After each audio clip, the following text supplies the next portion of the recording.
Hello, everyone. Welcome to Poor Choices. And I know it's been months since we've had a time of the month, but what month is better than this month on International Women's Day or month? I don't know, to have this show again.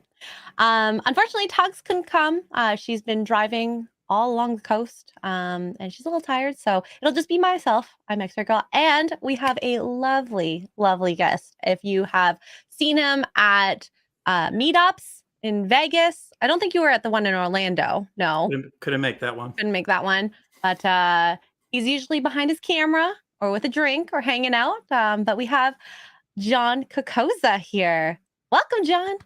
What's up, guys? Hail chat. What's going on? Yeah. We thought we would have this kind of interview, train of thought. We're going to go through some stuff John has done. He's a photographer. Professionally, he does a lot of pictures. I've seen some of the pictures he has shared with me, which we will share with you guys in a moment or so. And I don't know, how long have you been taking photos professionally? Professionally for about 24 years now. So I started professionally when I was 19 years old. That's when I first started getting published like regularly. Wow. And 44 now. So long time. Hey, everyone hopefully gets to 44 and onwards. You know, it's a good age, I think. It's the great thing about that. I can do photography until I'm 80. So I'm just getting started. Yes. And I mean, you have the photography, you have YouTube channels, and I'm sure a lot of other stuff that we don't even know. I know you do some video work as well. Yeah, video productions here in San Diego. Yeah. Commercial marketing, stuff like that, business videos for brands and companies and small business owners and lots of different stuff. And who knows, maybe he is working on a video that might include some cool people in it. Maybe we might be working on a cool video, the cool person video. We'll call it the cool person video. Yeah. That you guys may know a lot about. So all you guys out there in the chat may know a lot of these people. Oh my God. Okay, so let's go back 19 years ago, I believe. Oh no, when you were 19 years old. 25 years, you said. I'm really bad at the math right now. Give me a moment. Asian people are not. She's lying, chat. She's lying. You're not bad at math. She's just trying to throw you off. You know? She's pretending. Let's wind back. You fell into photography. We kind of talked a little bit off stream about this. You were at a club or clubs and kind of found out you were good at this. Correct? Yeah. So from like about 19 to 21, I was doing a lot of professional surf photography. And then I moved from Jersey to San Diego. And I moved out here because I had an opportunity to work with the world's most famous surfing photographer named Aaron Chang. When I came out here to work for him, I needed to have my daytimes free. So I started working in bars at night, bartending, bouncer, bar backing. And then in the daytimes, I was working down at a studio. But at the same time, he also had a massive clothing company in the surf industry, and he was selling apparel in like 4 different continents around the world. So I would go on all these photo shoots with him because he had men's clothing, but he also had this massive women's line of clothing, and especially bikini line, where he would take his images from around the world and sublimate them onto women's bikinis. And the bikinis were reversible, so you could do solid and with a print. And it was really popular. So I go on these shoots and we're shooting these professional models. And I was kind of like, man, like I see girls at the bar all the time, like that are just this hot. So I started by going to work and then asking some of the bottle service girls, be like, hey, you know, I just got published in that surf magazine. They run a Bikini Girl of the Month. You want to try to shoot for it and we'll see if we can get it. And one thing led to the next. And then suddenly shoot a girl, get her published in a surf magazine, go to the second girl, show her the first girl's publishings and say, hey, we just got this girl published. Do you want to now like try to shoot, and it just kept on snowballing. And then it went from, I discovered like it was really tough to get into these magazines and try to get into like Surfer and all these big action sports mags because they had their staff like locked in for like 25 years. But what they didn't have was somebody regularly supplying them with bikini images. And what I had was this giant resource of girls at the clubs, beautiful women coming through all the time. And then I had access to swimwear lines. So I just took all the puzzle pieces and put them together. And then suddenly I started shooting for all the action sports magazines and getting published every month. So is this one of the images that was from back in the day? That is one of the first ones. That's some of the first years I started getting published. I think that was 2002 or 2003. Wow. So okay. that was Girl Star Swimwear. And that was a girl named Eliza, who was like a girlfriend of a guy friend of mine. And we just went out and shot. And that was one of the magazines that I did a girl every month for like almost like 7 years. Yeah. So, I mean, look at those abs. Oh my God. They look fantastic. Yeah, she was ripped. She was cool. Was she a surfer too? Nope. No. Just going to school, studying to be like a doctor. Just gorgeous. Smart too. Smart, brilliant, based, political, like just based as well. So back in 2002, when we probably didn't know what things like that were, but dang, okay, that's cool. That's cool. Now, doing something like this, because we talk a lot about relationships and a photo shoot like this. Do you think that this could help a girl in like dating? Because this is almost like Instagram equivalent. You take some nice shots, you post it on Instagram.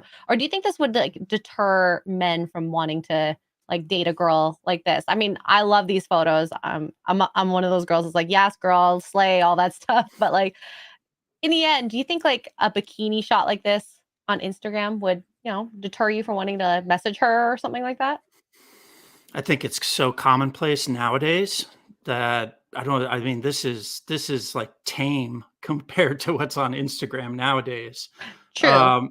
I think, yeah, like, I mean, like, let's be real here. Like, Instagram's almost like totally nude at this point. I got to be careful. She's not like squatting and showing her booty crack, and this bikini's tasteful. There's no camel hoofs. There's no see-through. There's God, camel hoofs and see-through. Oh, I guess that is pretty common. Thinking about that now. Yeah, all the TikTok videos where they go from clothes to lingerie. No, I mean, on all honesty, I think that now, like, there's so many girls just posting photos of themselves in bikinis from trips and girlfriends and hanging out and going to the cabin and sitting in the hot tub. Like, that's just nothing nowadays. It's almost like we're so used to it that it's not, like you said, commonplace. Oh, yeah. Back in the day, I used to get like hate mail. Like, we would put these in the action. Yeah, I would get hate mail for this. I would get I would get emails from like hardcore religious people to the action sports magazines, and they would forward them to me, and they'd be like, you're taking advantage of these girls and get this porn out of action sports and surfing. I'm like, pretty sure like she knows what she's doing. Nobody's forcing her to do this. And, this isn't really what porn is, pal. Like, no. So yeah, or corn. We'll call it corn. Corn, so, yeah. Yeah, corn. Yeah. This is not corn at all, guys. No, it's not corn on the cob. So, but it's interesting. It just and what happens is it just kind of snowballs. So you start doing this stuff, and then suddenly you just get flooded, and then suddenly, I'd be shooting 3 girls every single weekend and sending them out to magazines.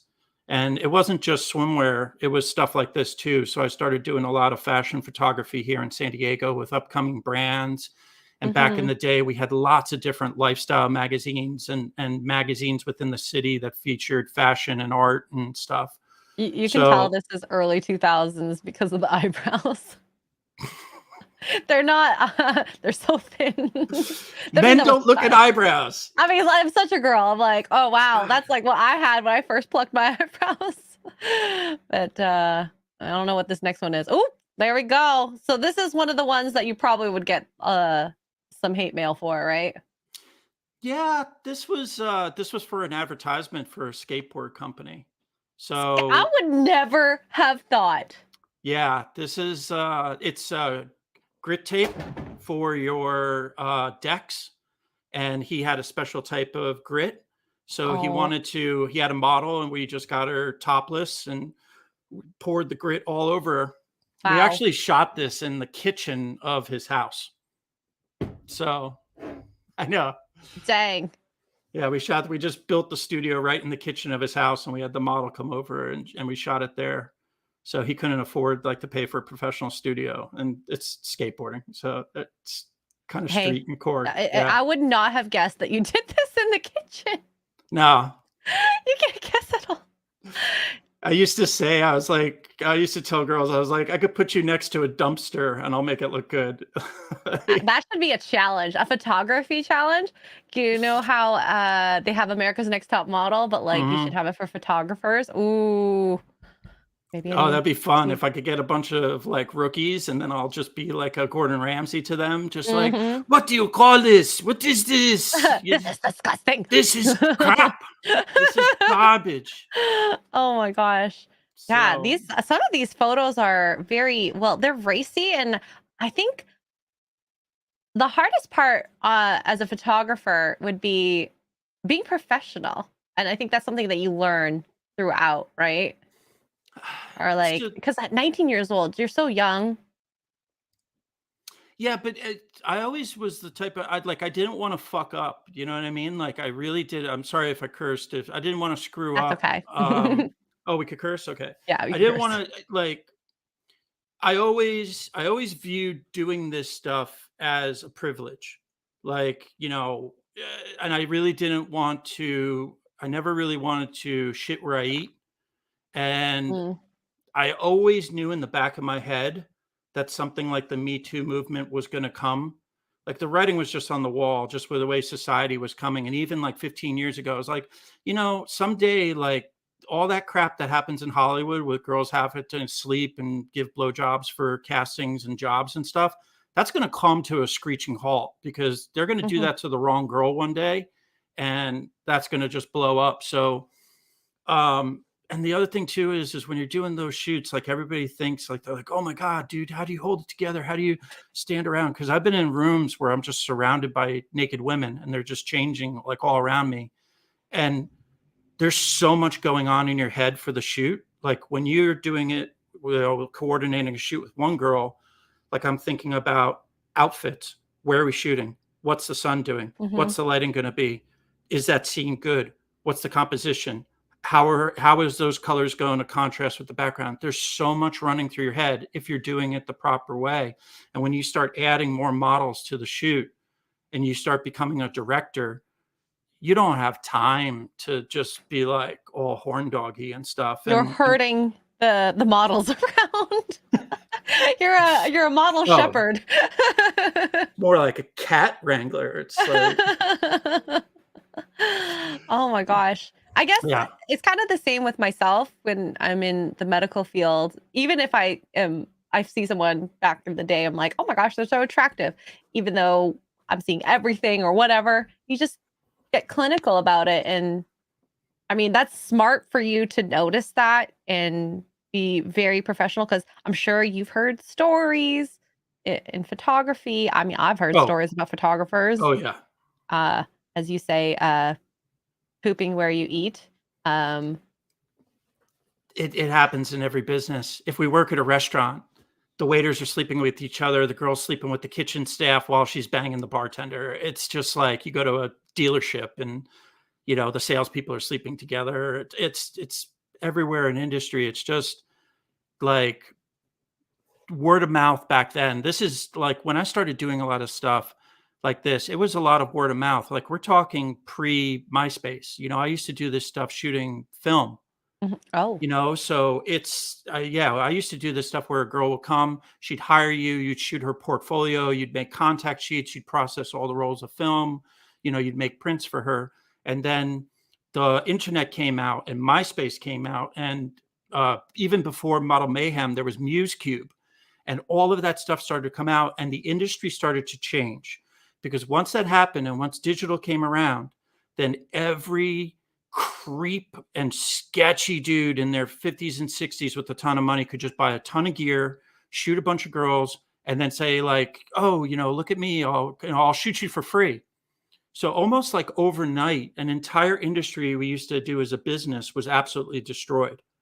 So because then all these creepy guys were shooting girls for free. And then what ended up happening is then the girls are like, oh my God, that guy was a creep. And it's like, well, what did you expect?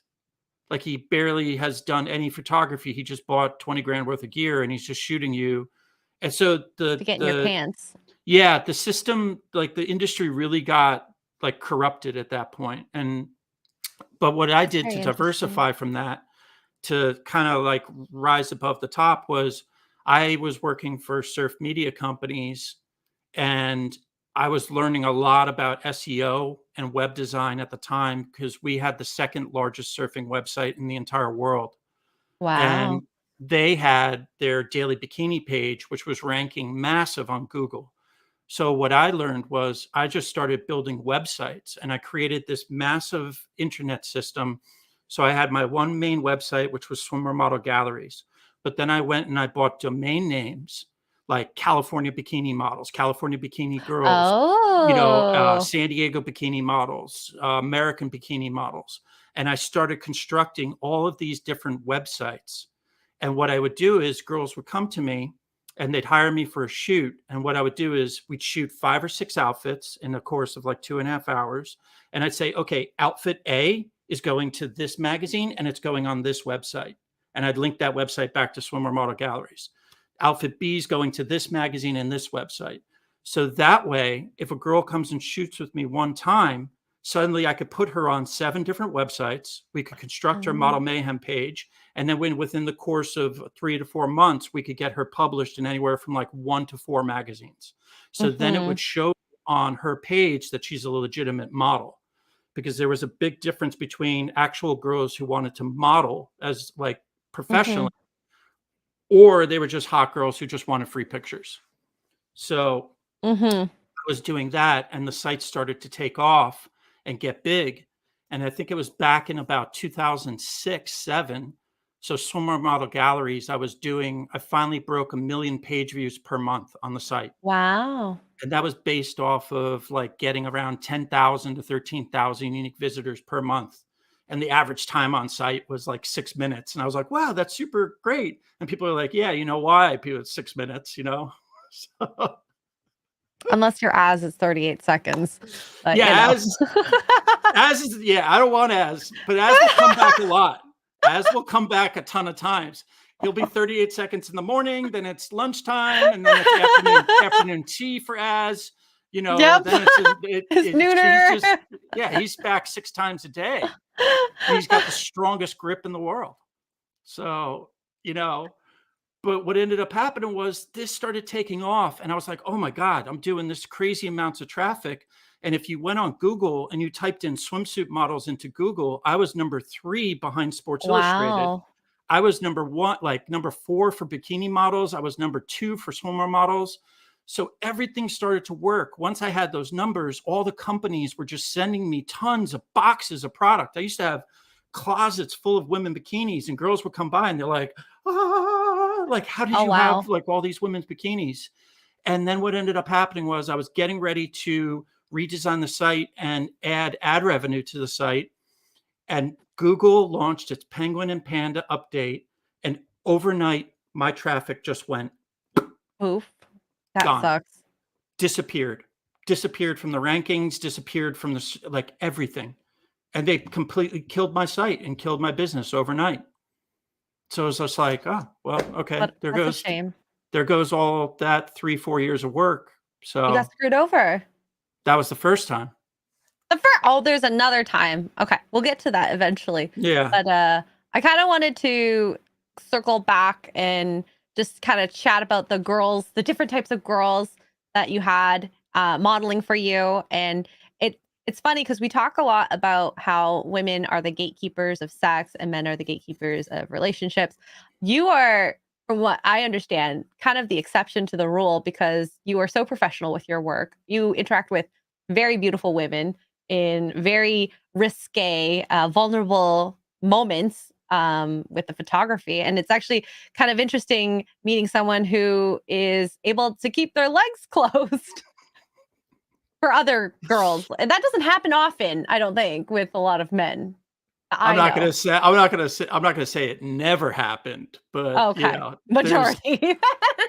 yeah, I'm not I mean, things do happen when you're 25 and you're young and in shape and you're doing that kind of work and you just meet somebody you click with and it's like, hey, things Hmm. happen. That's just the way it is. It's like any other job. But for the most part, I would always leave it up to in that situation, I would always kind of leave it up to the girl making the move and being very clearly intentional that she's making the move. So Okay. yeah, I needed to like make sure in my head. I just was really the way I always viewed it is, you're dealing with a beautiful girl. She has beautiful friends. Just be cool with her. She introduces you to her girlfriends. You're cool Hmm. with the queen bee. The queen bee brings you into the hive and Hmm. introduces you around, and then she gives the stamp of approval. Like you're But cool. Yeah. yeah, Hmm. you're cool. He's safe. Don't screw with the queen bee. Queen bee's off limits. Yeah. Um, and in all honesty, like in Southern California, like you're talking about the types of girls. So the range of girls, the different types were like the girl next door who never shot before.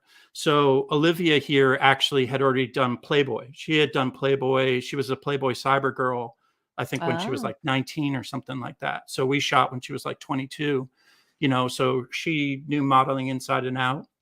Some of the girls had zero experience but wanted to get into modeling, and I mean there was zero experience girls, the girls next door, San Diego Charger cheerleaders, reef swimsuit models from the swimming industry, fashion models, bottle service girls, bartender girls, strippers, escorts, porn stars, um, and then for me it was just like you just basically gauge. I just would say at the start of the shoot, it's like, what are you comfortable with doing?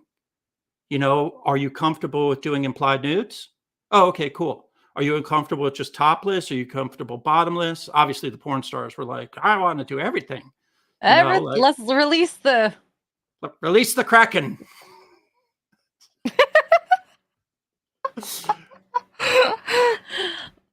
send Bobs and Vagines. Can Oh my you god. open up your cloth? Cloth off. Cloth off.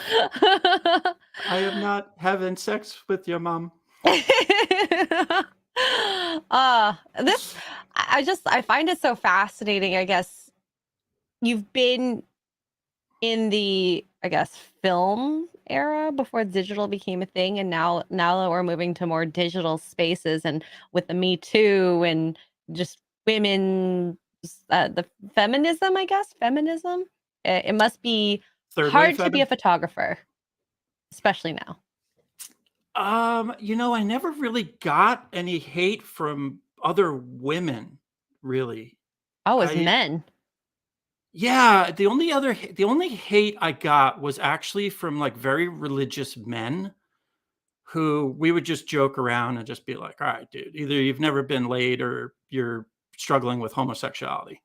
Like, if you're going to take the time to write me this just 3-paragraph message on how evil I am for taking bikini photos. It's like, dude, come on. Your wife probably has a catalog from, Land's End and they have bikini photos in there or something. The It's just, douage shot. yeah, I like think every wife should do that every for their fashion husband. magazine, Sports Illustrated. Um, but yeah, I never really had a problem with feminists ever like reaching out and going nuts. I mean, could be because they're lesbian and they like the content too. Like, You never know. You never know. Butchie. I swear to God, I was doing a shoot one time, and there are photos in there with this girl Brina. I'll show it when it comes up. And there was this like red scooter in front of this gorgeous home, and Brina was in this yellow bikini, blonde hair, and she looks like young Pam Anderson. So I was having her pose on this red scooter, This and one?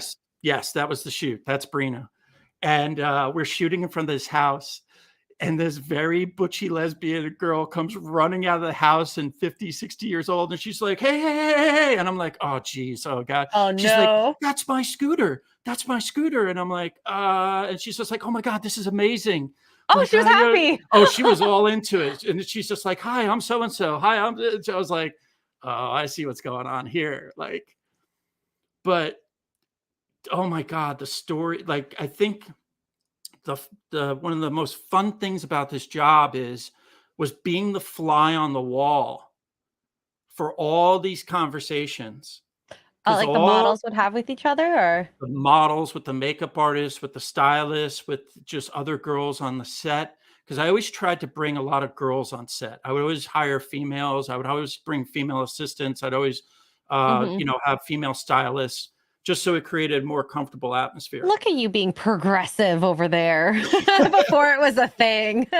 Well, I just wanted good shots, and to get good shots, I wanted the model to feel comfortable, and if you have a bunch of pervy dudes with their tongues dropped on the ground and a giant boner through their pants, it's like, she's gonna see that, like, it's just gonna be like, John, like, it's poking out on that guy," like, Oh my god. so it's just, but these girls would talk about all the inside stuff that all the girls do, and all the lying, and all the manipulating, and all the drama, and they would Mhm. forget I was there, and That I happens heard a lot. I've done that oh, a lot, where you forget there's other people listening, and I have a loud mouth, and I've learned to, you know, guys, not talk that loud. Ooh. the excuse is always a lie.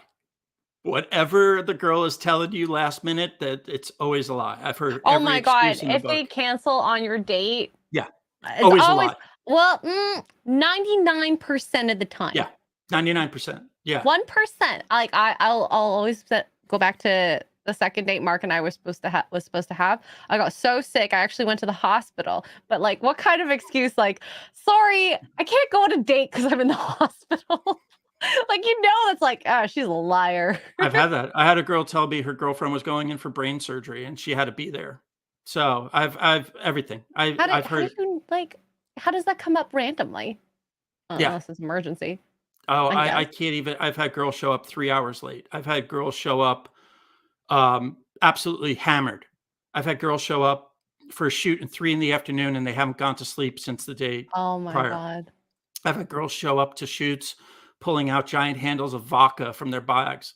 I've had girls show up to shoots like absolutely completely whacked out on pills, to the point like, Wow. they're in such slow motion, and in between each outfit change is 45 minutes because they're just like so drugged up. Like, it's just like, oh my God, you gotta be kidding me. Like, no. Like, Wow. That's I've had unprofessional. Absolutely. but Now, that separates the ones that are just the hot girls that want pretty pretty pictures, and the pictures. girls who are actually being models. Like, I've Mhm. worked with a ton of girls that are the epitome of what men should be going for. Like, they're absolutely stunning women, usually of the natural beauty. Like, they didn't need a lot of alterations to themselves, but they're just so intelligent. They're completely business savvy. They're the girls that are like, I'm going to work a trade show this weekend, so I'm printing out business cards with all of my websites. And as I'm working this booth, I'm passing out. And on my lunch break, I'm going to eat my lunch real quick, and I'm going to go to all the booths and hand out my business cards so I can get hired at all these jobs. Like, I've worked with some girls that are just like, the business acumen of them is just so impressive, and they have Mhm. such drive and motivation, and they're so organized, and they're just like, no, this is a career. And they'll go and travel around the country for like 3 years straight, just shooting, trade show shooting, 'Cause you can getting make quite jobs. a bit of money just working Oh hard as yeah. a model for, a few years, like, between, I don't know, 16, maybe even 15 till 25, 30, Yeah. around then. Because like, I had a friend in high school, she started when she was 14, and it was so weird. I remember when she didn't have anything on. She never wore makeup. She looked like a plain Jane. But when Mhm. she went into model mode, I kid you not, night and day. And you're like, Yep. what the heck? It's the facial structure. She's It's got how great facial structure. I was assisting for Aaron Chang one time, and he was doing a shoot at his studio downtown San Diego with a model, and he told me, he's like, "Go go wait outside for the model so she doesn't get lost." I'm standing outside, and this girl comes walking up, and she's in baggy clothes and just scraggly, and I'm like, who's this bum?" And she's like, "Hi, is this the studio for the photo shoot?" And I'm like, "Sure, okay." I was like, "Yeah, are you the stylist?" She's like, "No, I'm the model."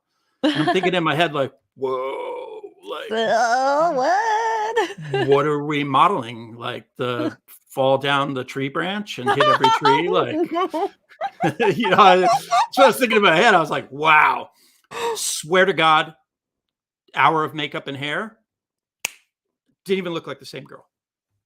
Didn't even, and when she did her photographs, I was like, "Come on, man." Like, and he was just like, "Yeah, yeah, hair, makeup, lighting." Hair, makeup, and lighting can do wonders. There's that TikTok, or I think she's on TikTok, where she doesn't have teeth, and she does these videos of just her doing her makeover. I wonder if I can find it. She does Um, videos gumming people. no,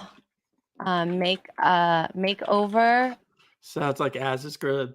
Oh my Dream girl. god. Here, I'll show you here. This is insane, the change that she goes through. So that's her. Holy cow. Yep. Makeup and hair. She looks Yeah. like, I mean, she doesn't look horrible, but she's just like very average to maybe below average. But when she puts makeup on, oh my god, look at that. She looks like a recovering meth addict without makeup on. Yeah. No, Look at that. it's can you imagine taking that girl home from the bar and that's who you wake Wake up up next to? next Then, but to. man, talk about a raw deal. Holy Oh my cow. god. Like, Big difference. Makeup is it's a tool. And there's all those, like, especially I think Koreans, they do like taping of the neck, they have hair. Oh my, they do the chin hiding. They'll have hair right down here to hide like how wide their jaw is, and it's like mm, it's absolutely insane. I'm sure you've seen it I've seen 10 a lot times of over. stuff. Yeah, I've seen it. Yeah. These But it's eyes these eyes have seen a lot.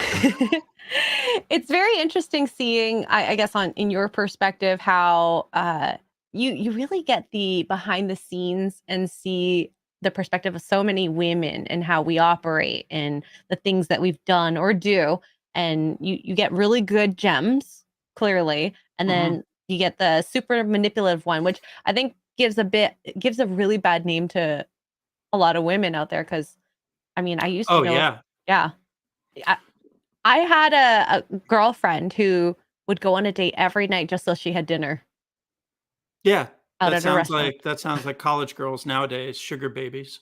Sugar babies, Sugar yes, and babies. that's a huge thing now, It's especially just now. date hustling.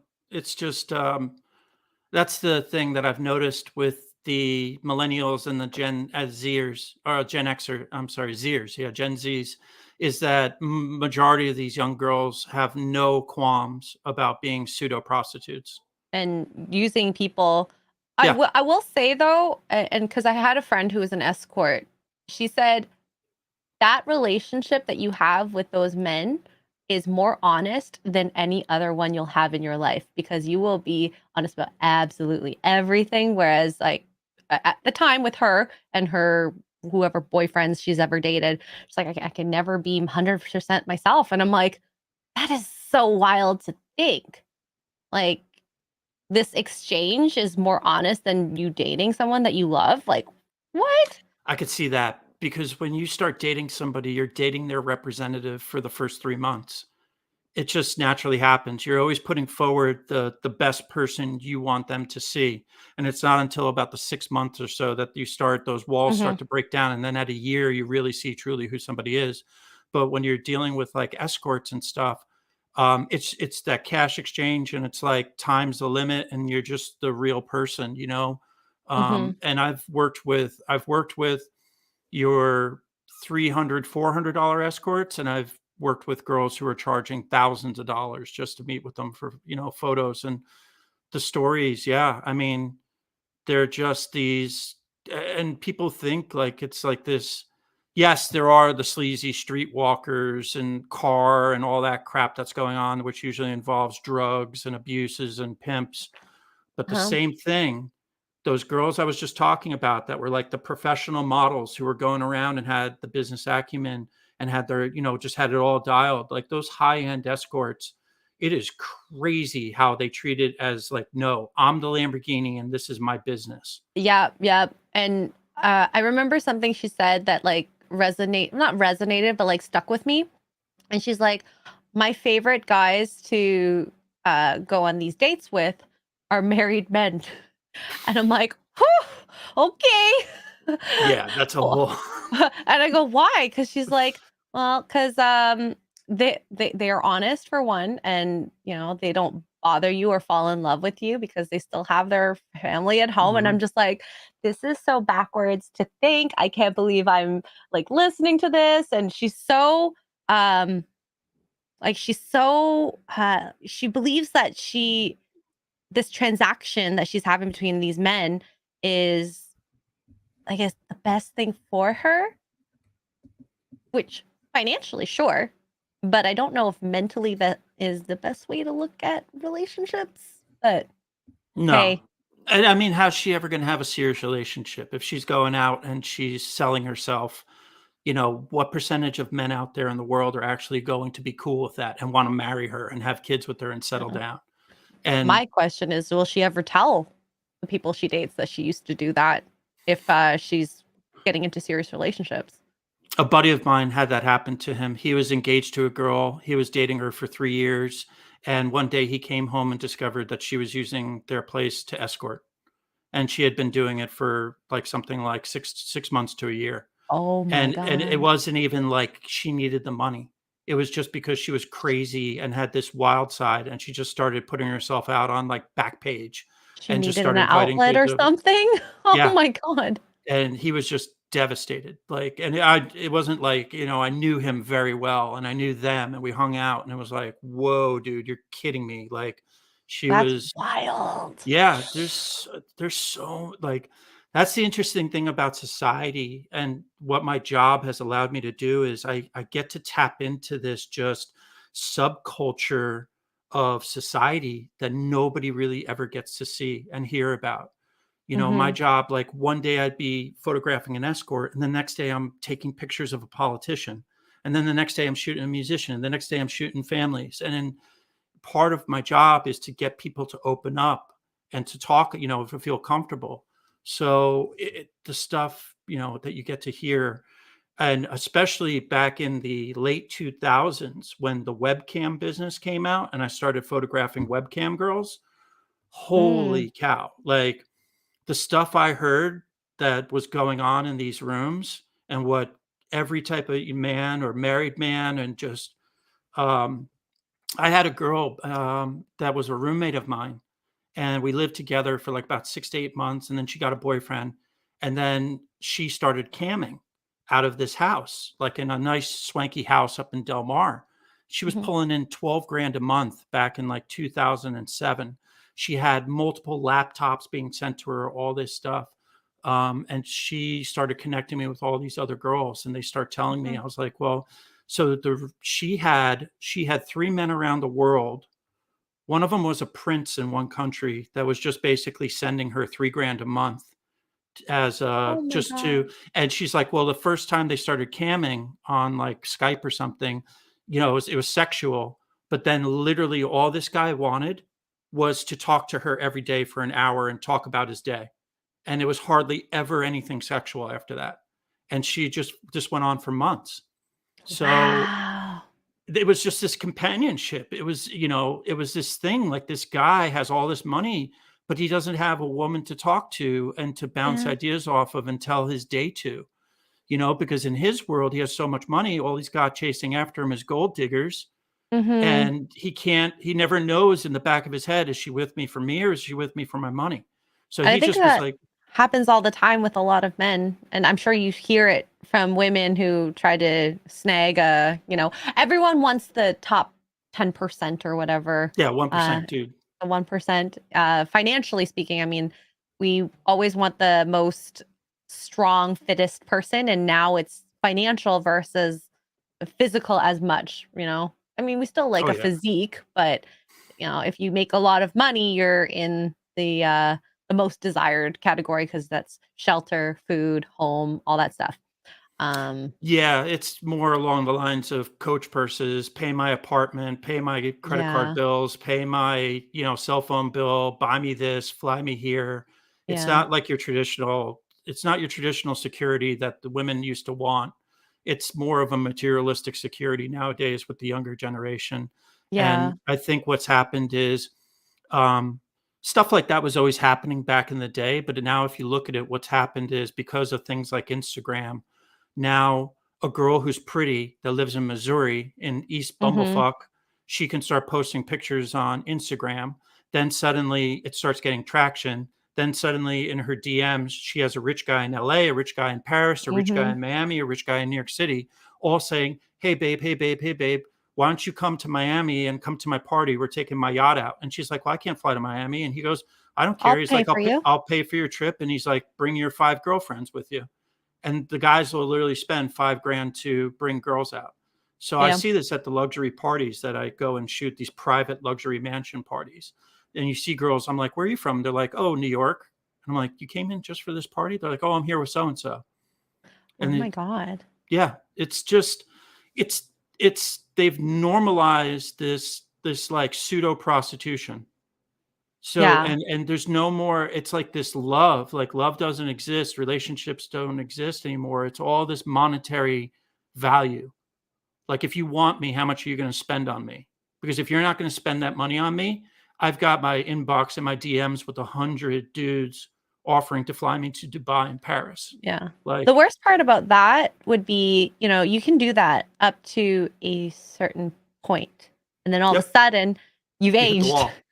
You hit the wall. Not guys ain't messaging you as much anymore. They don't want you. You're also, as some of the relationship podcasts put it, run through. Yeah. Yeah. And then you get bitter and you get resentful, eh? And become a feminist. And you become a harpy. And Yeah. suddenly you're saying, "Where's all the lobsters at?" Yeah. So it's yeah, they do. It's exactly what happens. You just become you've been spent, you've been run through, and now you're past that age. You don't have anybody. You have all this damage. You Mhm. hate yourself, and then you just take it out on the world.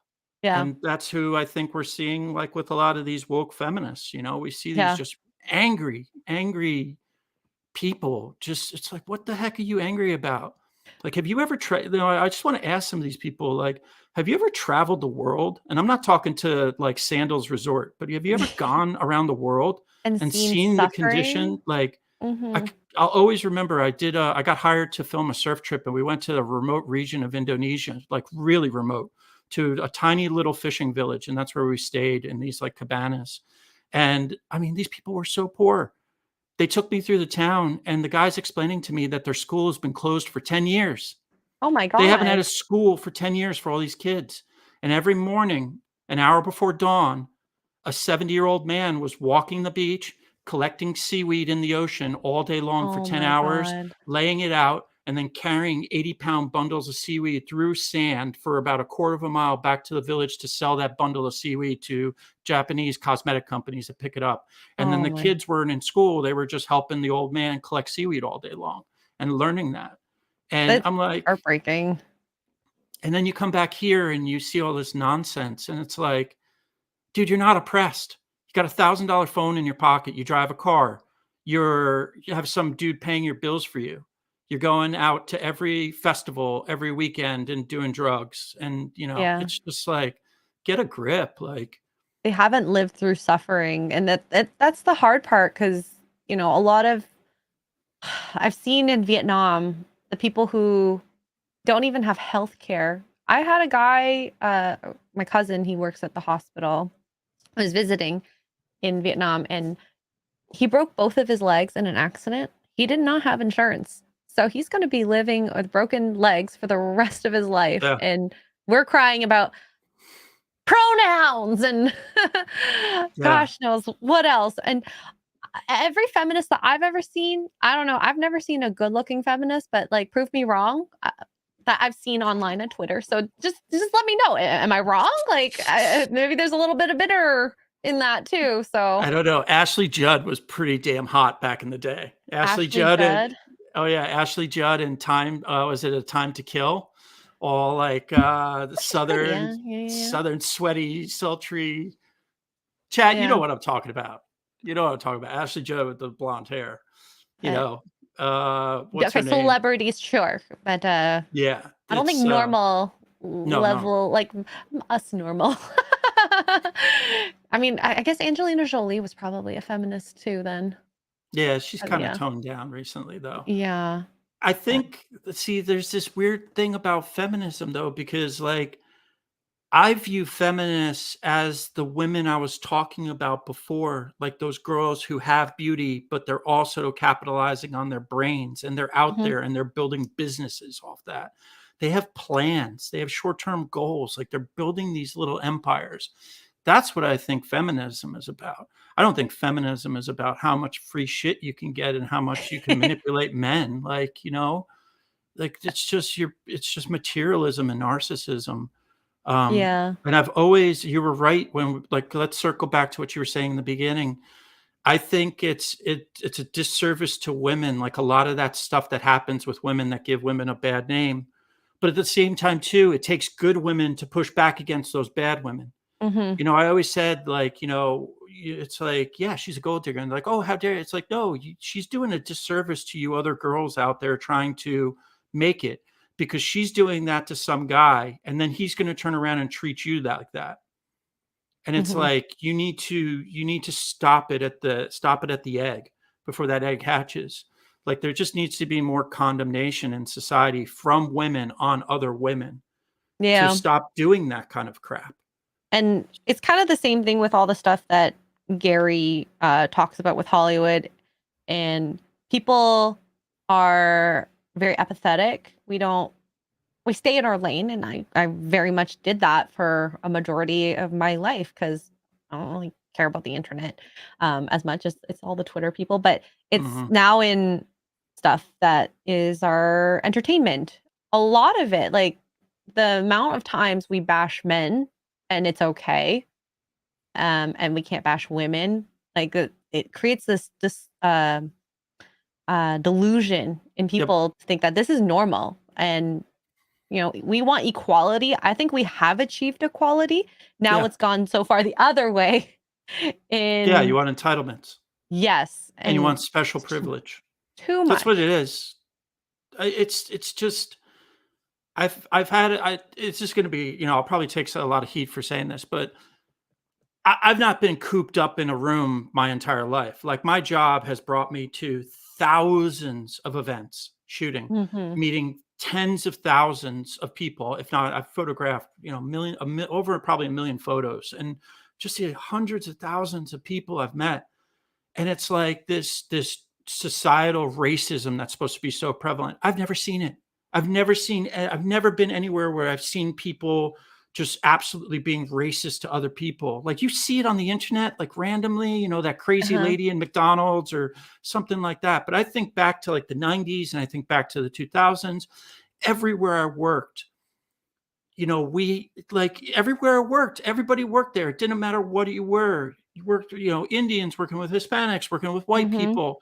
And I think we focus on these instances where you do see somebody that's like truly racist or truly sexist. And then you suddenly say, like, oh my God, this is so prevalent. And it's like, really? Is it? Because think about how many millions of people are going shopping every day in the shopping malls. Think of how many times we go to sporting events and you pack in stadiums with 70,000 people of all different races, sex creeds, alien Mhm. species, whatever. How, where do we see all this? Like people beat the living shit out of each other at a football game because they Yeah. hate, it doesn't matter what color you are. It's like I think a lot of this stuff is just so overblown because they want special privilege. They want Exactly. free shit, Mm-hmm. and it's like, dude, you're destroying all of the hard work that your forefathers did. Mm-hmm. I think you're just ruining it. Yeah. But that's again, like, it's what everybody talks about. This is what Marxism is. This is Mm-hmm. what Marxism does to countries. If you look at all the countries around the world, Venezuela, Cuba, Cambodia, Vietnam, like all these different types of Marxism, you go into the society and you just tear apart the society from the inside out, Yeah. and we're dealing with it. And break down the family unit, break down, get fathers out of the home, just absolutely shit on men and make them look bad, and every man's toxic. It's like, no way. Like, what's that saying everybody says? Like, the toxic man is the weak man, and the weak man is the ones you got to be afraid of. Like, the strong man is the one that's stopping those toxic people. Mm-hmm. That's the dude that's standing up for the woman on the subway or something like that. Mm-hmm. It's I love. Not yet. We've stayed on track. Oh, you want to go off the rails? You want some No, stories? well, whew. You want I don't some know if we have webcam stories? time. I don't know if we have time. I mean, we can just look at beautiful pictures of these ladies that you photographed. I like this one. This bikini is really cute. Sarah. Mm-hmm. Yeah, She also got nice. that was a Teasum. That was a Teasum bikini, and I shot that in Laguna Beach. So Sarah was one of those girls. This girl literally she did a shoot in LA in the morning, then drove down to Laguna Beach to shoot with me in the afternoon. Then she was driving back to LA. Then she was driving to Vegas that night because she had another shoot in Vegas the next day. So she is a go-getter.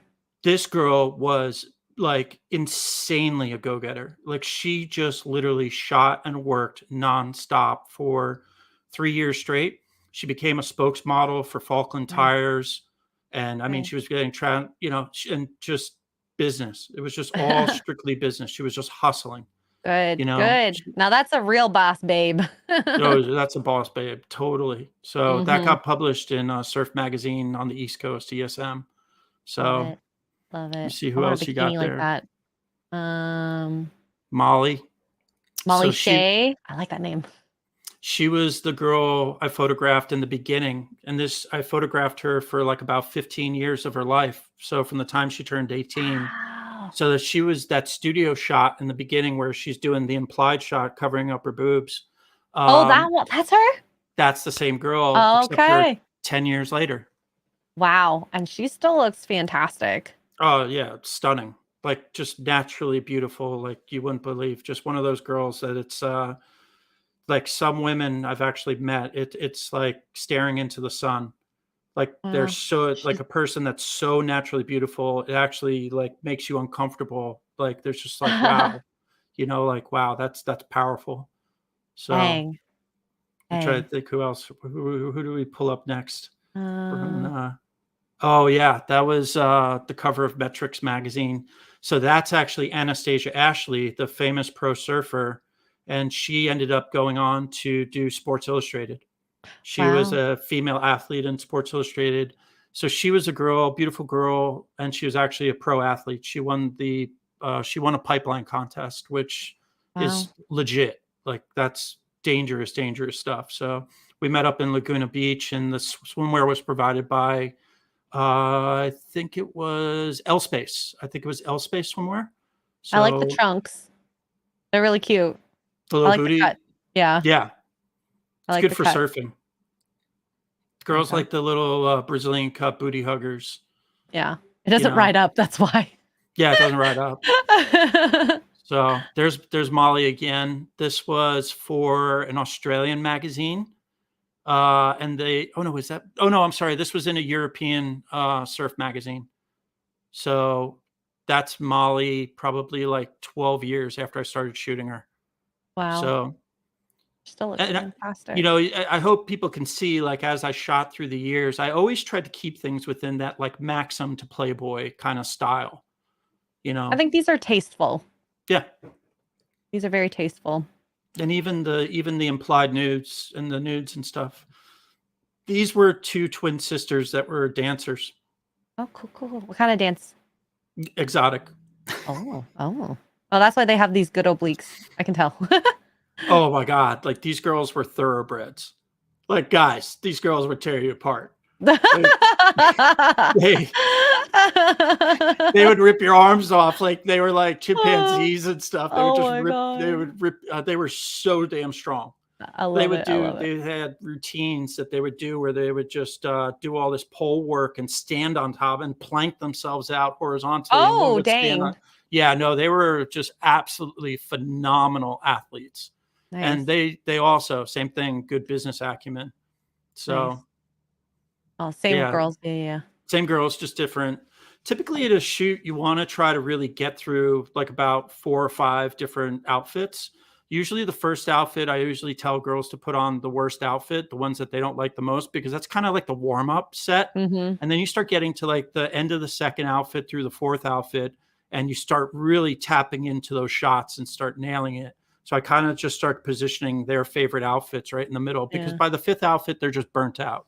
Yeah. Because it is hard That's work for right. them. It's just posing and just like trying to, when you take, Especially in bad conditions, because sometimes it's not always nice out there. oh yeah, no.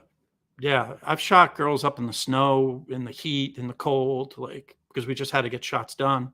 Taking girls out on 50-degree days in bikinis at the beach, Yep. Mm-hmm.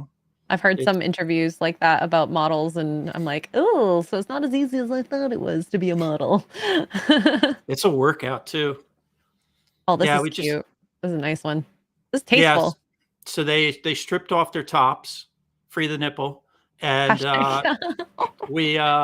we that's actually fabric. So you would find me occasionally, 6 foot straight white dude shopping at Joann's Fabrics.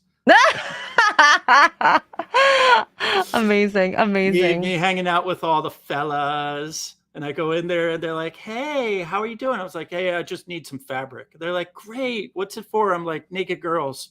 And they're like, Oh, "Oh." They're interesting. like, "Oh." Oh, Yeah, I shot that's, Nikki.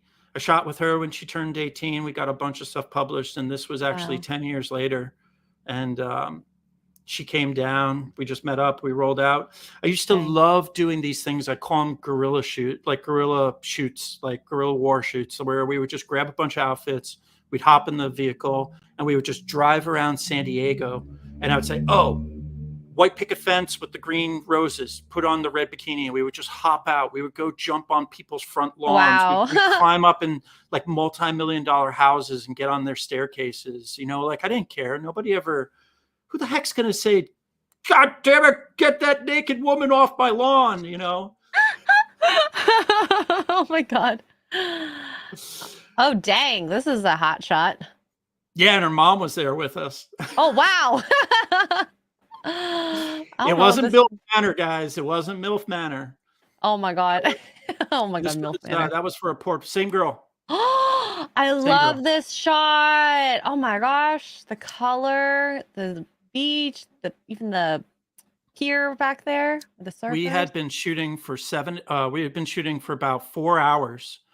So 7 outfits, and this was the final thing, and I had packed up all the gear, and I saw this sunset exploding, and I told her, I saw the surfers coming from behind me, and I told her, I was like, "Hey, go stand out there real quick." She's like, "Why?" I was like, trust me." She's like, "But we're all wrapped up. You don't have your lights." And I'm like, "Don't argue with the photographer. Don't argue with just go out there quick." And she's like, "What do you want me to do? You don't have any lights." And I shot that. And she's like, "Oh my God." So then we shot a bunch jumping and like, amazing. yeah, That looks beautiful. Absolutely gorgeous. it's all those like random tiny little moments, like you just are like, "Good. Don't move. Don't move." Do it. Yeah. Oh, Yeah. Ashley. That's, we shot that in studio. So dang. yeah, Okay. you guys, when we go to Vegas, you guys could go run by Spearmint Rhino and go say hello to her. Oh, Yeah. now this is a tasteful nude. Yeah. One Johnny. light, just one light, and just with barn doors, and just really kind of focusing that light to like rim her body like that and show the side boob a little bit. Mm-hmm. So it's mean, that's what it's just fun. It's just experimenting, you know. You just shoot, boom, move the light, shoot, boom. But then when you nail it, you've just got that piece of artwork for the rest of your life. You know, and the thing about it is, especially for women, you're only beautiful once. Like, It's true. you know, bless you, silent sneeze. Excuse me. You know, girls like to play this whole like, oh my God, she's so beautiful, you know, and she's like 300 pounds. Like, she's so beautiful. She's such a beautiful person. It's like, no, she's not beautiful at 300 pounds. Like, she's not. No. And it's like, I always tell girls, I'm like, look, you're young, you're beautiful. Capture that. Like, if you don't photograph me, go photograph with some other famous professional guy. If you don't do it, you're going to regret it when you're 60 years old. Yep. And when you're 70, you want to have those pictures to be like, look at your grandma. Your grandma was a fox. Yep. And grandma this is gets where recruited. You got your genes from. Grandma's going to get recruited for Gilf Manor. That's where we're going next. Please don't suggest that. Oh no. That was at a party. Oh. That was a random party, luxury mansion party. And there was a bunch of models there, and there was this hot tub, and I just grabbed a bunch of girls, and I cleared everybody out of the background, and I was like, hey, let's do a modeling shoot right here. Nice. So I was actually just photographing that with like a camera and a speed light that I was using for shooting events. Nice. But you'd think it was like a staged like production or shoot. No, just anywhere randomly. Gilf Manor's just a retirement home. Oh my goodness. This is recent stuff. So this is with 2 adult stars. This is Ayla Donovan on the left, and then Jamie Michelle on the right. So Ayla was a friend of mine. I've known her since before she did adult work. And Jamie actually used to send bikini images to me when she was like 21. When I was working for the Surf magazine, I used to publish her stuff. So we were always looking for an opportunity to work together. And then she also went into the adult business. So I told them, I was like, hey, I have access to this luxury home. Why don't you girls come down from LA? So they came down, and we did a bunch of scenes, and got kind of interesting. So just when I was like, yeah, we'll do a bunch of scenes. But when you tell a bunch of adult stars that we're going to do a bunch of scenes, they come prepared. Okay. Hokies asks a good question. Do you shoot with a Canon or Nikon? Canon. Whole life. I started with Minoltas were my first cameras, and then went to the Canon A2 film camera, then to the 10D, then to the 30D, then to the 7D, then 2 7D Mark IIs, and now I shoot with the Canon R5 mirrorless. Wow. Yeah, this was those 2 girls. So the stuff I'm thinking about, I have these 2 beautiful, just gorgeous adult stars there that this is before they take their clothes off. So like when I'm looking at this shot, like I'm looking at, like, if you notice where their hair, you notice how they have all those hair highlights? Well, I positioned them there. So I had the sun behind them. So I'm using the sun as a rim light behind them. And then I've got flashes popping off all around the pool area to light them from the front. And so I think this scene, we started with these outfits and then we finished with toys. So I don't know if I want to know what kind of toys. So this is interesting. She actually she's from Brazil, and she was, okay, so what an interesting story. Talk about a boss babe. Starts off doing sex work in Brazil, doing webcams. And I mean like real hardcore stuff, right? But she became huge in the webcam world. So what I did was I bought her domain name. So I bought her domain name, and then I just reached out to her and I was like, hey, if you need somebody to help you with digital marketing, I can help you. She actually was married.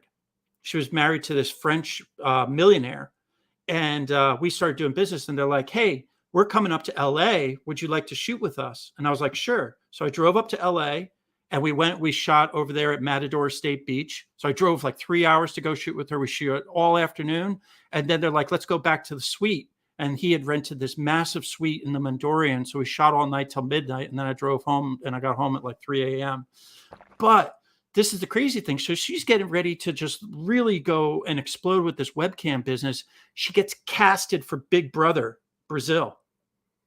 She goes on Big Brother in Brazil, ends up doing the first live lesbian kiss on national TV in Brazil overnight. Wow. Every paper, every magazine, every talk show, everybody knows who she is. And Wow. it's like this because people think Brazil is actually a pretty like religious country, even though they're pretty free spirited, so she just blows up. And Dang. then she actually was getting like magazine covers, and then she became like an international DJ. And now she has a YouTube channel that she asks and talks about sex questions. And now she's still webcams, and she has an OnlyFans account. She has millions of followers. Wow. Wow. So Good for her. yeah, just incredible Dang. story. Hey. Right? Another boss babe. Yeah. How do you say her name? Carrie? Kari. Kari. Okay. So when I was telling you about what was happening with like all my work with the websites and everything like that, so I kind of just kept on doing my thing. And I one time tried to develop an app, and we built this app out, and then we posted it on Apple, and it was getting all this traction. And then what ended up happening, Apple overnight purged 3,600 apps from the App Store and just purged it. But of course, they kept Sports Illustrated, Maxim, and Victoria's Secrets. Those are fine. And my app was, so they crushed businesses. Then what I did during the pandemic, because I had my business crushed, OnlyFans was popping off. And at that point in time, I was doing all the marketing and photography for one of the biggest strip clubs in San Diego. And I had started basically consulting girls and telling them that they needed to start with this OnlyFans stuff and showing them how to digitally market and create websites. And Kari had already been on OnlyFans. So I decided to just create a media company, and I came up with Bikini Girl Magazine. So I built the website. I was doing the shoots. We were putting them into these PDFs. So it was your Playboy style. It was Playboy style PDFs. So we would do a shoot each month. I put out the magazine, and then I would put out accompanying videos. And the videos were all hosted on Patreon. And that was like the topless content and stuff like that. And then people would go and they could all these magazines you can actually still download from MagForest. They're all available. And things started to get traction, because I'm shooting every month with all these girls and doing all this content. The girls get all this content for their OnlyFans because I did a dual use contract. And then I get all this content for Bikini Girl Magazine in perpetuity. So everything was going good. And then boom, Facebook deletes my 12,000 follower Facebook account, says I'm spamming people. And I'm like, how am I spamming people when I'm just posting my content on my wall? No recourse, nobody to talk to, 12,000 people gone. On top of that, then Instagram starts threatening my page, removing stuff. Patreon comes and changes their terms of services, like, oh, you're violating our terms of service. We've suspended your account. And I'm like, oh my God, dude, I'm finally starting to make thousands of dollars and getting all this money back, and recouping what I lost during COVID. And they're like, yeah, you can't have that content on Patreon. And I'm like, but it's not on Patreon. The videos are on a private server. And they're like, oh, you can't even link to that. And it just was this back and forth. You guys deal with it. We all know the stories. And then on top of that, I was building out the YouTube channel because I'm saying, hey, YouTube, you're putting on Cardi B WAP videos, wet ass pussy, and your Lil Nas is grinding on Satan and all this stuff. And you're marketing all those hip hop videos to children. It's just girls in bikinis. So then overnight, one night, YouTube goes and demonetizes 80% of the videos on my channel and basically just destroys the traffic to the channel. So that I was like, PayPal got taken away, Facebook got taken away, YouTube hit me. And I'm like, dude, like, I'm just trying to do like a Sports Illustrated Maxim Playboy thing, and nope, no, sorry, we're gonna destroy your business. So that doesn't fit the narrative. Doesn't fit the narrative. So that shot. Oh, okay. Can you go back 2 shots super quick back to Kari? So this is really interesting, guys. I did this thing. So there's actually lights on the side of the pool. And what I did was I took a camera and I put it inside an aquarium. and I put a sandbag in the aquarium and sunk the aquarium into the pool. And then I Oh, basically had that's how I got the camera like pool level. So then I was firing with the transmitter, and then that's how we got that light with that. that's cool. That was Very, fun. very smart. Very The inventive. then the last, so that was All the the covers. second, that was that was issue number 1 of volume 2, where we actually printed this issue for Bikini Oh, Girl wow. Magazine. So I was printing them, and you could actually buy the printed copies. There you And go. that's all. That was all the covers from the first year. If you guys are interested, I'm sure we can, you can find it on your, Yeah, Bikini Girl Magazine on Mag Forest. there we go. That's it. This shot. So I was doing the calendar for the strip club. We were doing a 16-month calendar. So we were shooting. It had to be like 18 solid photos, and this was the cover image. So we got this $20 million home, and we got there at like 6 a.m. and did a shoot all the way until Wow. like 8 o'clock at night. It was just nonstop. It was like 12 hours of shooting, but we had scheduled and planned everything out. So that photo right there is actually 2 different photos. Half the girls on the left were all shot in the morning at 8 a.m. The girls on the right were all shot at 1 p.m. And what I had done was I Ah, went earlier on and I set up all the lights ahead of time, and then I left little markers on the tile floor. And then I went up on the grand staircase above and then took the shots and then married them together. okay. That's pretty cool. That's pretty cool. It's a cool shot. Yeah, 10 naked girls on a marble floor. I'd hope you'd say that's. Oh my gosh. I'd hope you say that's cool. Yeah. You know Super what chats. else is cool?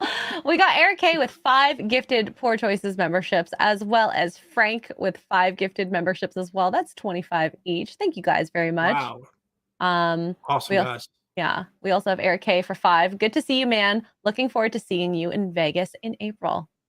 Oh, I'm we got some excited fun too. stuff planned for Vegas. Mm-hmm. Mm-hmm. We're right there, right there. Yes, yes. We This one have right a here, lot of fun stuff. a bunch of you people out there will be hearing from X-Ray Girl hopefully soon, and we'll have some fun Mm-hmm. stuff. Mm-hmm. So Eric K for $1.99. Az would not like the real Bobs. No, he only likes the ones on men.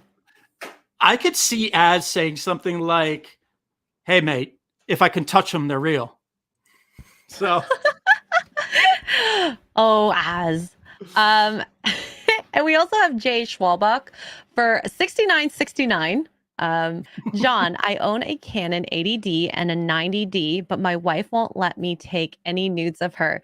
She's 5'3", 125 pounds, and we've been together since 1980. What am I doing wrong? X-Ray, you're not on Locals. I wanted to send some pics. I am on Locals.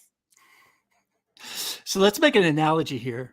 Trying to get a girl to shoot nudes when she's never done it before is like trying to get a girl to do anal when she's never done it before. So, like, I was not expecting that. Okay. you can't just jump into it, guys. There's a process. You gotta ease. You gotta lay some foundation. You gotta use the lube. You gotta just kind of ease into it. You gotta, Oh my God, Mark. you don't just jam it in there. Like, Oh it's my God. I think the best way to do that is probably, I mean, I know she's probably more comfortable with you in some sense, but like going to an actual photographer to do like a boudoir shot to kind of yeah. start. Excellent suggestion. Send your wife to a female boudoir photographer and let her do that first. Also, too, like, it may just never happen. Like, I've seen that, like, a lot of the girls I photographed, they're married, they're engaged, they're, got boyfriends, right? And they're dudes, sometimes they've been professional photographers, and they just don't want to shoot with their husband. Like, they actually just don't feel comfortable doing it. That just Yeah. might be her. And then other girls do. Like, they're totally down with it. Obviously, with OnlyFans, you see husband and wife couples, you doing stuff together all the time. But I would suggest do this with her. See if she'd be down for doing implieds. See if she'd be down for doing something like that first, where you're actually just doing implied nudes. Like, bring her out in the backyard, go buy a ton of flower petals and cover her naked in flower petals. like roses or whatever, or spring flowers. Do Mm-hmm. something cool like that. Wrap her in sheer material. Go, Oh, go go to find that like a, fabric store. Yeah. yeah, go to the fabric store. Go find some like gray wall. And then I don't know what her hair color is, but it'd be sick if she had like red hair and you wrap her in like teal fabric that's like see through. And, but then, yeah, like I said, man, if she, like, bro, if she's super uncomfortable doing it, you're not going to get good shots because Yeah. she's going to be uncomfortable in the middle of the photos. Yeah. Like that's happened to me. I've had girls who want to shoot nudes and then they just are very wooden and Stiff. they're very stiff and they're not animated. And then I've had girls who come for nude shoots and when they walk off, they're doing, smoking meth on the side. And I'm just like, okay, shoot's over. Like, Dang.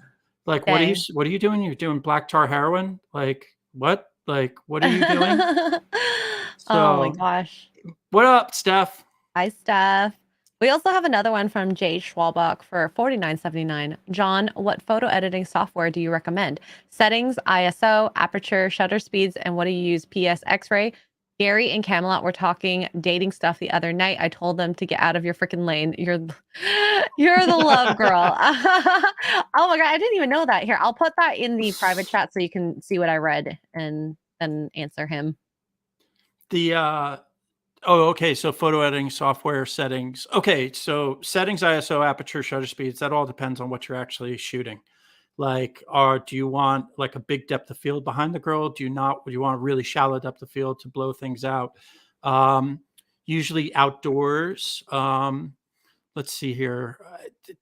Settings, like, yeah, it all depends. Studio settings are completely different than outdoor. Natural settings, are you just using natural light? Are you filling it with flashlight? It just kind of depends on the look you're going for. Software, I figured out a system years past. So for organizing things, I still use Adobe Bridge. And I just have a system. I like Adobe Bridge. I know how to organize with that. Photo editing, I use Camera Raw and I use Photoshop, the Adobe suite. And then I have a bunch of different plugins for that. Like Nix software is fantastic. Skyloom software is really good. I haven't downloaded Topaz yet. But the trick is photograph it the right way the first time. Do everything possible to photograph it the right way the first time so you're not sitting on the computer. I went through the days when Photoshop just came out and I edited 200 images in a row doing the same things. Thank God for batch actions now, where you can just basically get your light set, work on one image, reapply it to other ones. Go enjoy your life. Like, don't waste 6 hours editing and Yeah. be hard on yourself. Don't keep 1,000 photos. Like I tell people all the time, like if you're shooting models, like pretend you're the editor of a magazine. Like what is the garbage? What are you going to throw away that you don't want to see? You're never going to see, you're never going to use it, man. Don't save it.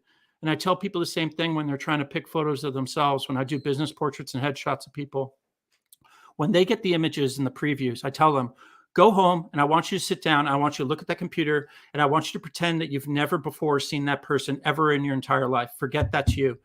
Imagine that you are the editor of a business journal and you need to pick an image for an article for this person. And you're basically looking for that shot that conveys trust and emotion, like trust, confidence, and you get a sense of who that person is. So, yeah. Awesome. Wow. Ah. Okay, so since it's kind of like coming to a little bit of a close, is there anything you want to plug in? I do have your links in the description for the your main YouTube as well as the new YouTube channel, which you can explain if you'd like. Yeah. So if you guys want to see what it's like to be on a modeling shoot, like everything we were just discussing, my main YouTube channel, John Kokoza, has a ton of videos on there that I did behind the scenes and explaining how we do these shoots. So those, I mean, with dozens and dozens of girls in different locations and different shoots, so you can see what's going on. And then currently, if you want to see like the bikini stuff, it's Bikini Girl Magazine. Just Google search it. You'll find all the content if you want to see those magazines. And currently what I'm doing is I'm building out a surf I'm building out a surf media company right here. It's called SLAW, which means surfing, land, air, water, because I've been doing professional surf photography and video for over 20 years. So I'm building out this media company. It's safe content. I have access to the pros. I don't need to worry about getting flagged and demonetized. And it's something I actually love. So it would really help me. Everybody who watches this video, everybody in chat, please go to this channel right now. I am 50 subscribers away from getting monetized. So close. I'm so close, and it's been dragging so much. I just had a video hit like 80-something thousand views, and it was 62,000 unique visitors. Wow. And only out of 62,000 people, only 260 click the subscribe button. We need more subscribers for sure. That would be amazing, guys. Huge help. Be a best friend. So that's Slaw TV. Link is in the description. And hopefully we can get you there. At least a few. I think a lot of people enjoyed this interview. Very engaged. Maybe not as much when the pictures were up, but you know. I get why. Yeah. I get why. Guys are like, screenshot. All right, I gotta be right back. Gotta go do my 38 seconds. 38 seconds. Oh my gosh. Ducks. Thank you, John, so much for coming on. This was actually quite delightful, just chatting with you about what you do, because we don't get this time as much at these meetups, because you're busy, I'm busy, and whatnot. So talking to hundreds of people. I had a lot of fun, and you know, this is all the safe stuff. My God. Yes, I remember when we first met, you did talk about like, oh yeah, I do all these photography for blah, blah, blah. And I mean, the very first time I met you, I did wear a bit of a wrong dress for the occasion, but you know, it's fine. I wore pasties. It's fine. we one of these days need to do a girls of the fandom calendar, and I'll shoot it, and we should do it. We should do a girls of a fandom calendar when we get everybody together. Anna, you, Tugs, Nina, you know, everybody. Melanie Mack. We'll do a hot and sexy calendar cosplay. Yep. And then we'll raise all the money for charity. Okay. Oh, and I will finally be able to get my Tinkerbell cosplay. Oh, even better than a calendar, we do a book. We do a magazine. And we just do the magazine, because you know why? Because then you always have the magazine as a coffee table book. Timeless. It's timeless. Calendars suck. Calendars 1 year later gone. 1 year later gone. It's just, but you have that book always. What do you think, chat? Should we do a sexy, a tastefully sexy shoot with all the ladies of the fandom? I'm down for it. Who gets the cover? Charity. Who gets the cover? Gary. Gary. No, it'd be naked flying as. I am totally going to get the Legion of Memers one day. I'm going to give him a bunch of my bikini model shoot videos, and we're going to put Az's head on the bikini model videos. Yes. So he just is like, yeah. Exactly. Dudes with boobs. He doesn't discriminate. Chat, thank you so much for the membership donations and super chats. John, thank you. And thanks so much. Yeah, I hope I'm so excited for Vegas, and I can't wait to see you and anyone else who's coming out. But thank you again for being a guest, and I guess smash the like button before you go, guys. Have a very good night, guys. Bye.